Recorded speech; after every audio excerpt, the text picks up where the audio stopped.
ಎಲ್ಲರಿಗೂ ನಮಸ್ಕಾರ. Renu's kitchen YouTube ಚಾನಲ್ಗೆ ಸ್ವಾಗತ. ಇವತ್ತು ಹೆಲ್ತಿಯಾದ ಕಡಲೆಬೇಳೆಯಿಂದ ಮಾಡುವಂಥ ಹಬೆ ವಡೆ ಮತ್ತು ಕಡಲೆಬೀಜದ ಚಟ್ನಿ ಹೇಗೆ ಮಾಡೋದು ನೋಡೋಣ. ಇಲ್ಲಿ ನಾನು ರಾತ್ರಿನೇ ಕಡಲೆಬೇಳೆನ ನೆನೆಸಿಟ್ಕೊಂಡಿದ್ದೀನಿ. ಅದನ್ನು ಮಿಕ್ಸಿ ಜಾರ್ಗೆ ಹಾಕಿ ರುಬ್ಕೊಳ್ಳೋಣ. ನೀರು ಹಾಕಬಾರ್ದು, ಹಾಗೆ ರುಬ್ಬೋಣ.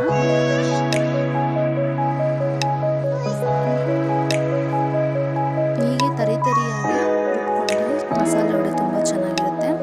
ಇದನ್ನು ರುಬ್ಕೊಂಡ ನಂತರ ಅದೇ ಮಿಕ್ಸಿ ಜಾರ್ಗೆ ನಾವು ಕೊತ್ತಂಬರಿ ಸೊಪ್ಪು, ಪುದೀನ, ಹಸಿಮೆಣಸಿನಕಾಯಿ, ಶುಂಠಿ, ಬೆಳ್ಳುಳ್ಳಿ, ಸ್ವಲ್ಪ ನೀರು ಹಾಕಿ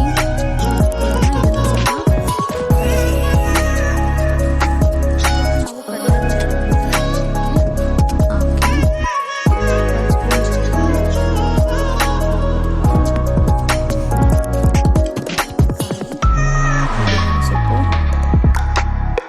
ಕೊತ್ತಂಬರಿ ಸೊಪ್ಪು, ಸಬ್ಸಿಗೆ ಸೊಪ್ಪು, ಒಂದು ಹಿಡಿಯಷ್ಟು ಸಬ್ಸಿಗೆ ಸೊಪ್ಪು ಹಾಕಿ ಚೆನ್ನಾಗಿ ಮಿಕ್ಸ್ ಮಾಡ್ಕೊಳ್ಳೋಣ. ಈ ರೀತಿ ಚೆನ್ನಾಗಿ ಮಿಕ್ಸ್ ಮಾಡ್ಕೋಬೇಕು. ಇದನ್ನು ನಾವು ಇಡ್ಲಿ ಪ್ಲೇಟ್ಗೆ ಸ್ವಲ್ಪ ಎಣ್ಣೆ ಹಾಕಿ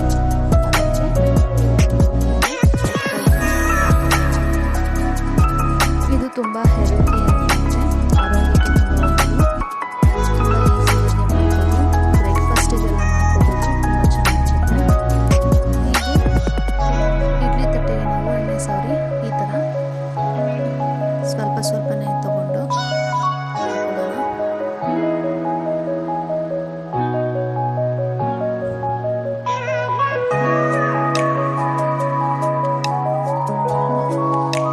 ಹೀಗೆ ನಾನೆಲ್ಲ ಇಡ್ಲಿ ಪ್ಲೇಟಿಗೂ ಸಹ ಹಿಟ್ಟನ್ನು ಹಾಕಿ ಹಬೆ ವಡೆನ ತಟ್ಕೊಳ್ತಾ ಇದ್ದೀನಿ. ಇದನ್ನು ನಾವು ಎಣ್ಣೆಯಲ್ಲಿ ಹಾಕಿ ವಡೆ ಥರನೂ ಸಹ ಮಾಡ್ಬೋದು. ಬಟ್ ಎಣ್ಣೆಯಲ್ಲಿ ಕರೆದ್ರೆ ಅಷ್ಟು ಆರೋಗ್ಯಕರವಾಗಿರಲ್ಲ, ಇದು ತುಂಬ ಆರೋಗ್ಯಕ್ಕೆ ಒಳ್ಳೆಯದು. ಈಗ ಇಡ್ಲಿ ಪಾತ್ರೆಗೆ ಇಡ್ಲಿ ತಟ್ಟೆಯನ್ನು ಜೋಡಿಸ್ಕೊಳ್ಳೋಣ. ಒಂದು 10 ನಿಮಿಷ ಆದ ಸಾಕು, ಚೆನ್ನಾಗಿ ಬೆಂದಿರುತ್ತೆ. ಒಂದು 10 ನಿಮಿಷ ಆದಮೇಲೆ ನಾನು ತೆಗಿತಾ ಇದ್ದೀನಿ. ತುಂಬ